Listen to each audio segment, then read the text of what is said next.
রাতের গভীর অন্ধকারে ঢাকায় হঠাৎ নিখোঁজ হয়ে যাওয়া মানুষের কান্না, তছনছ হয়ে যাওয়া পরিবার, আর নিরুদ্দেশ যন্ত্রণা যেন বাতাসেও ঘন কুয়াশার মতো ঝুলে থাকত। কেউ ফেরেনি আপন ঘরে, বাড়ির দরজায় নাড়েনি কড়া। গুমের আতঙ্ক যেন ছড়িয়ে পড়েছিল দেশের রাস্তাঘাট, অফিস, আদালত, বিশ্ববিদ্যালয় থেকে পাড়া মহল্লায়। গুম যেন হয়ে উঠেছিল সরকারের ভয় দেখানোর হাতিয়ার। আজ সেই ভয়াবহ অপরাধের বিচারে উঠে আসছে একের পর এক চাঞ্চল্যকর সত্য।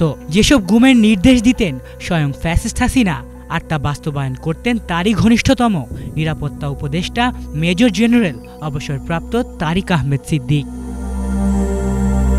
এমনই বিস্ময়কর দাবি তুলেছেন আন্তর্জাতিক অপরাধ ট্রাইব্যুনালের চিফ প্রসিকিউটর মোহাম্মদ তাজুল ইসলাম। রোববার আন্তর্জাতিক অপরাধ ট্রাইব্যুনাল 1-এর এজলাসে দাঁড়িয়ে তিনি জানালেন, জয়েন্ট ইন্টারোগেশন সেল বা কুখ্যাত আয়নাঘরে সংগঠিত গুম ও নির্যাতনের পেছনে ছিল সর্বোচ্চ পর্যায়ের নির্দেশনা, যার সূত্রপাত হয় ফ্যাসিস্ট হাসিনার কার্যালয় থেকেই।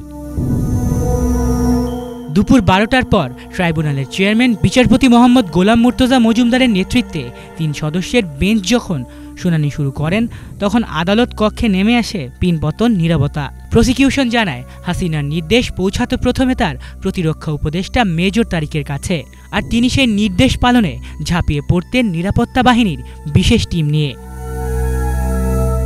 ইতোমধ্যেই গ্রেফতার হয়েছেন সেই বিশেষ টিমের 3 সেনা কর্মকর্তা, ডিজিএফআই এর সাবেক পরিচালক major general Sheikh Mohammad Sarwar Hossain, brigadier general Mahbubur Rahman Siddiqui এবং ব্রিগেডিয়ার জেনারেল তানভীর মাজহার সিদ্দিকী।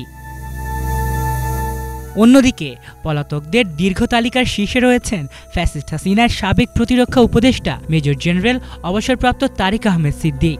এছাড়া ডিজিএফআই ও সেনাবাহিনীর সাবেক বেশ কয়েকজন মহাপরিচালক ও ঊর্ধ্বতন কর্মকর্তা আছেন পালিয়ে।